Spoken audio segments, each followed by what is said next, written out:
I'm going to show you some of my Batman collection, and a lot of these items would be for sale, so it's negotiable. In case you're wondering, these are original first print, 1939, 40, 41. That's an original Batman 1. They aren't rare, but they're not cheap. Especially Batman's first appearance. You want to comment down below if you have a serious offer on a certain item.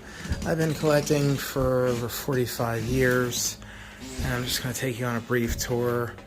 That is the 1976 Sears exclusive Pines of America Batmobile pedal car.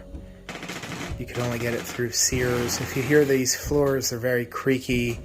I live in a really old house.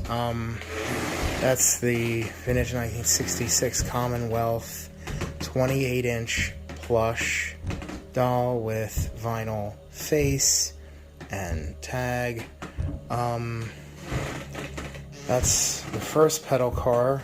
It's 1966 Marks Batmobile Rider. It even has the tools. It came with 4 tools. It also had a vinyl light blue cloak, cape and hood. The red bat microphone is actually a resin reproduction that somebody else made many years ago, but it's still in nice shape. Anyway, that's the very first Joker mask ever produced, 1966. It's made by Pressman. It came from the Disguise kit. Those boots, don't mind those. Those were from my youth, and my Aunt Joan spray painted those green back in the 70s to make Robin boots. That's the vintage 1974 Ideal Shaker Maker play set, totally complete. This is just actually a small sample, really, of the vintage Batman items that I do have. A lot of it is tucked away in storage. Power Command Radio Control Batmobile, mint in box. I love that piece, and I remember it as a kid. That is a really rare vintage rubber mask from the 60s, and it has the plastic face insert. The back roll Super Queens by Ideal 1967. That's obviously not for sale. I had her when I was a kid, and I remember comparing her to the 8-inch Batman and Robin Migos and wondering why they weren't to scale. But anyway, that's a reproduction 79 car back of the Riddler, but I have an original 1976. He never came on a 79, and that's why somebody put them together. About, I'm not even kidding when I tell you, 25 years ago. That's 1984 Kenner Superpowers Joker. 1 card. You know, just some odd items. Some of it is not for sale, but a lot of it is, but I would entertain offers. That's a reproduction box of the 66 Ideal Robin hand puppet. That's the rare Scooter Batman playset, which there were only 44 made. And that is an original vintage 1966 Ideal Toy Corp prototype color test shot set of the utility belt. And you're seeing the translucent white parts for the Batarang back cuffs, grappling hook, and the bat belt is actually a milky white rubber. You might notice that barrel on the bat gun launcher is different. It doesn't have those ridged circles. 1987 peanut butter, never eaten. There's the talking Mego plush, and he still talks, actually. The 1966 Fact toothpaste, complete with the unused toothpaste. And we all probably know the story about the animated series Robin Dragster by Kenner. If you don't know that, then it was May 10th, 1993, and they were producing this. The Cater Toy Company in Thailand was making it for Kenner, and there was the largest industrial factory fire ever, and 188 people perished and 500 were injured to make that toy there. It's crazy. That's an original Canadian 1967 Aurora Penguin model kit, sealed. The seal was different. It wasn't like the folded cellophane on the sides for the US issues of the Aurora, and you're seeing a sealed Robin below and then an open Batman. That's an original 1976 Batman utility belt by Remco, and it's actually the third example that I've owned over the many years. I remember this toy when I was a kid. I remember staring at it on the shelf at Lionel Kitty City. And that's the white rope variant. There was a yellow, orange, red, blue, and white. And that's a really rare vintage 60s toy bat phone. I've had that Soki for over 30 years. And this is the 1976 Corgi 3-pack gift set in mint condition, the washed out box that I really love, actually. There's the 60s Batman Ideal Hand Puppet, the vinyl light blue version. There's also a dark and a cloth body.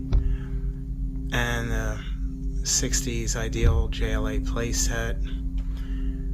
And the contents are pristine mint. And that's a UK issue of the Ideal Batman utility belt, crime fighting equipment set. And that's an even more rare Remco utility belt, 1978. It's really beautiful. That's the 1966 All-Star Cabarrus Creamery Batman ice cream box. That example was on loan at the Hollywood Museum for the 66 Batman exhibit. I have a flat example that's more valuable for sale, and that is actually my favorite tin Batmobile, and that's my favorite panel of that box, but that's not for sale. This is a vintage 60s rare French import of a bootleg knockoff of the Batman figure on a string by Fun Things. They made him in hard plastic instead of that really soft jelly rubber, and they made his cape nice and smooth, better than Fun Things. That is the 2004 DC Direct first appearance Batman action figure, and it's my favorite 1939 Batman figural representation. I love him. I'm really only into the US Batman merch, especially items that I have a memory of, like these 1978 Mego magnetic figures, the Batman Returns McDonald's Happy Meal display. Those iron-on transfers are from the 60s. They came off the Mr. Softy ice cream truck. And that hairbrush was actually mine when I was a kid. My mom got it through Avon. Along with that, Batmobile bubble bath in the box. And it actually still has the bubble bath, and it smells so good. Kenner Batman Returns Penguin umbrella jet. I love that piece. I'm a huge fan of Batman Returns, and I remember scoring that in Thrift Drug in a Chamonix mall. I was glad that Spin Master came around and made a Keaton Batman sculpted correctly, like, you know, his costume change in that film. And this is my comic wall. I mostly collected Batman keys.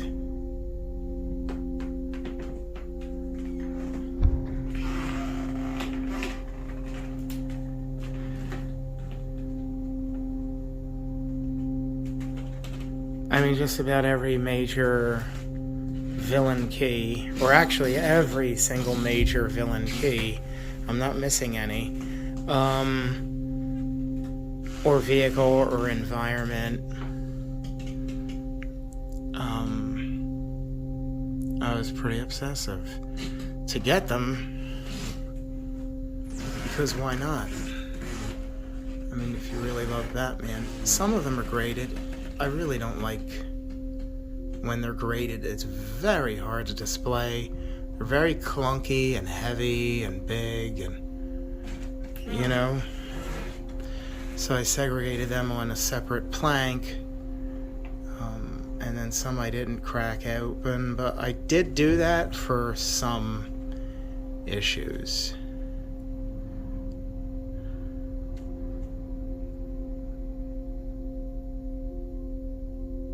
And this was just a portion of my collection, because this much more is tucked away, and not the largest collection in the world, not the best either.